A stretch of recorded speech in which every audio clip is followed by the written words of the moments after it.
Good afternoon. Welcome to the TheoTrade afternoon video. I'm Blake Young, and today is March 11th, 2025, and we're going to talk about today's volatility, tariffs, and commodities. To start out, let's just talk a little bit about the volatility that went into the market. This is really the cash open here at 7:30 my time, so 9:30 Eastern. And we had a spike up and then created a downtrend. Lower highs, lower lows, lower highs, lower lows, lower highs, lower lows. Then we created an uptrend. Higher highs, higher lows, higher highs, higher lows, higher highs, higher lows. Then a downtrend. Lower highs, lower lows. Uptrend, higher highs, higher lows. Downtrend, lower highs, lower lows. To finish out the day right here, in essence, at the cash open and flat on the futures market. 0.14% difference on the futures open price from Sunday. And so what we saw, at least in the NASDAQ, and which we saw as well in the S&P, is a widening pattern starting at 1:30 Eastern, peaking out about an hour and a half later, that wiped out buyers and sellers on both sides. This widening pattern creates higher highs and lower lows, which means the sellers that sold the lows and were trying to trade that breakout got hurt, and the buyers that bought the breakout above the opening highs got hurt, and we settled in where no one won. And one of the comments that was made today was there's no winners, no losers, just survivors. And that's kind of the way it is. The people that survive here in this kind of volatility are the ones that are going to be able to trade for another day. And the reason why is because we are getting so much news, so much information, so much data that is really being speculated on. When we want to be bullish, we're going to grab hold of any comment at all as an indication that we're going to be bullish. If we're concerned and we hear something that is negative at all, we're going to rush for the sidelines and we're going to see indiscriminate selling into those markets. Now, as we're watching this, one of the things that we're knowing that it's being driven by is the comments from President Trump, specifically to those things of tariffs. Tariffs are, and I've said this for the entire year, tariffs are a tax. And tax will always increase costs, and costs always are borne by the final consumer, even if it is initially carried by the producers or importers. And so we know this is going to squeeze the economy. And if you look at the headlines, this is just today. Trump says, looking at backing down the 50% duties on Canada.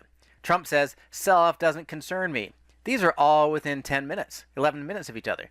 And so if we're looking at 50% tariffs, well, that's scary, because Canada is the U.S.'s #1 trading partner. 19% of our trade balance is between the U.S. and Canada, not China, not Mexico. 19% is between the U.S. and Canada. So if we're increasing the costs of all of our goods that we trade by 50% across the north border on 20% roughly of everything, that's a problem. And so if he's going to back down on those, that's a good thing. We're going to have less pain, less damage, and it causes the market to go up and down, up and down. But is it going to have some interesting impact to commodities specifically? Canada produces a lot of lumber. In fact, the majority of our lumber. Canada is a big producer of, obviously, oil, diamonds, aluminum. They manufacture even some of GM's aluminum transmissions, and they are a significant exporter of commodities. And so there, as a commodity currency, we're going to look at commodity prices and focus on what we're seeing move through there. Oh, I should have said silver as well. And to have this conversation, we're going to focus on the silver futures first. And you can see that we consolidated, we expanded, we consolidated again, and then we broke out today. I would say this is a breakout. We bounced, we broke out, we moved higher, and it's showing a lot of strength to the precious metal silver. Silver, though, has become more and more a utility. It's used in electronics, it's used in weaponry, it's used in all sorts of things, and silver is a key component, but as a utility or basic metal as much as it is a silver as a precious metal. So today's move, very bullish. If you're going to have tariffs and that we import silver from Canada, this is going to be a indication that we are going to see higher costs. Well, silver certainly responded that way and pushed higher.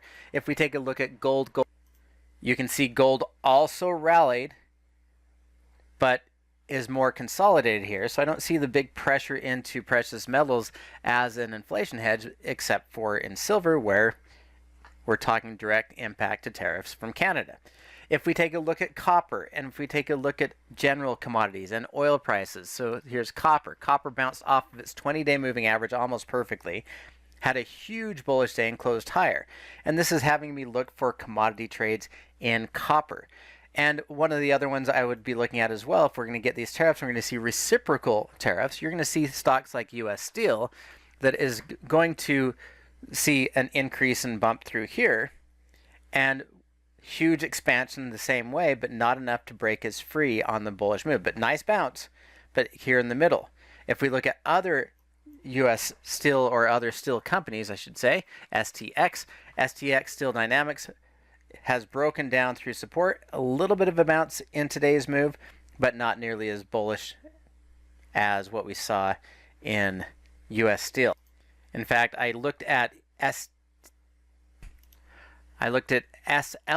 the ETF for steel, as potentially a breakout, and today's bounce just an opportunity to sell at a cheaper price. So if we clear today's low, I would be looking at the ETF to drop all the way back down to the recent lows and potentially this price pattern, which is about 10%.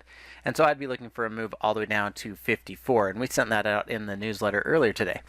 But overall, we're getting a little bit of a mixed story.